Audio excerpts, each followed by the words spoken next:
Learn English through story, an audio reading of Grimm's fairy tales. The 12 Huntsmen by the Brothers Grimm. There was once a king's son who had a bride whom he loved very much. And when he was sitting beside her and very happy, news came that his father lay sick unto death, and desired to see him once again before his end. Then he said to his beloved, "I must now go and leave you. I give you a ring as a remembrance of me. When I am king, I will return and fetch you." So he rode away, and when he reached his father, the latter was dangerously ill and near his death. He said to him, "Dear son, I wish to see you once again before my end. Promise me to marry as I wish." And he named a certain king's daughter who was to be his wife. The son was in such trouble that he did not think what he was doing, and said, "Yes, dear father, your will shall be done." And thereupon the king shut his eyes and died.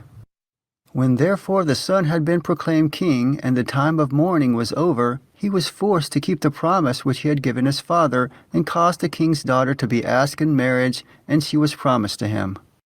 His first betrothed heard of this, and fretted so much about his faithfulness that she nearly died. Then her father said to her, "Dearest child, why are you so sad? You shall have whatsoever you will." She thought for a moment and said, "Dear father, I wish for 11 girls exactly like myself in face, figure, and size." The father said, "If it be possible, your desire shall be fulfilled." And he caused a search to be made in his whole kingdom until 11 young maidens were found who exactly resembled his daughter in face, figure, and size.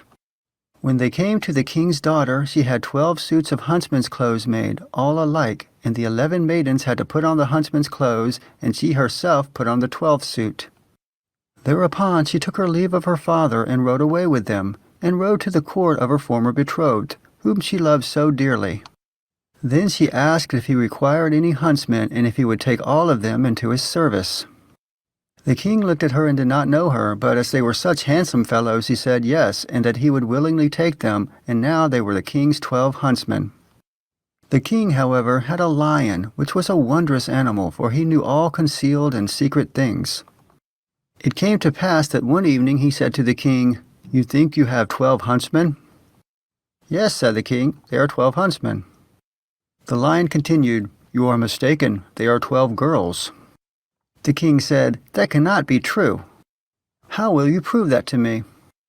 "Oh, just let some peas be strewn in the antechamber," answered the lion, "and then you will soon see. Men have a firm step, and when they walk over peas, none of them stir, but girls trip and skip and drag their feet, and the peas roll about."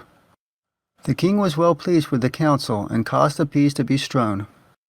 There was, however, a servant of the king's who favored the huntsmen, and when he heard that they were going to be put to this test, he went to them and repeated everything and said, "The lion wants to make the king believe that you are girls." Then the king's daughter thanked him and said to her maidens, "Show some strength and step firmly on the peas."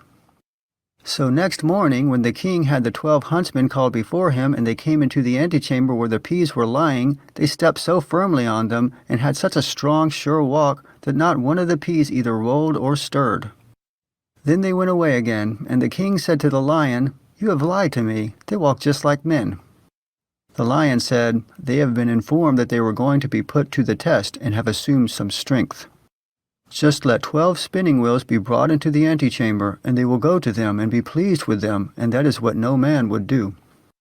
The king liked the advice, and had the spinning wheels placed in the antechamber. But the servant, who was well disposed to the huntsmen, went to them and disclosed the project. So when they were alone, the king's daughter said to her 11 girls, "Show some constraint, and do not look round at the spinning wheels." And next morning, when the king had his 12 huntsmen summoned, they went through the antechamber and never once looked at the spinning wheels. Then the king again said to the lion, "You have deceived me. They are men, for they have not looked at the spinning wheels." The lion replied, "They have restrained themselves." The king, however, would no longer believe the lion. The 12 huntsmen always followed the king to the chase, and his liking for them continually increased. Now it came to pass that once when they were out hunting, news came that the king's bride was approaching.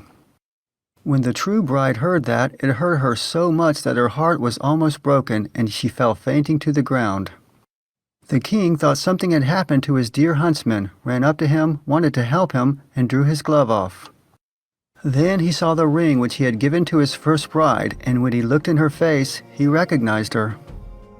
Then his heart was so touched that he kissed her, and when she opened her eyes, he said, "You are mine, and I am yours, and no one in the world can alter that." He sent a messenger to the other bride and entreated her to return to her own kingdom, for he had a wife already, and someone who had just found an old key did not require a new one. Thereupon the wedding was celebrated, and the lion was again taken into favor because, after all, he had told the truth.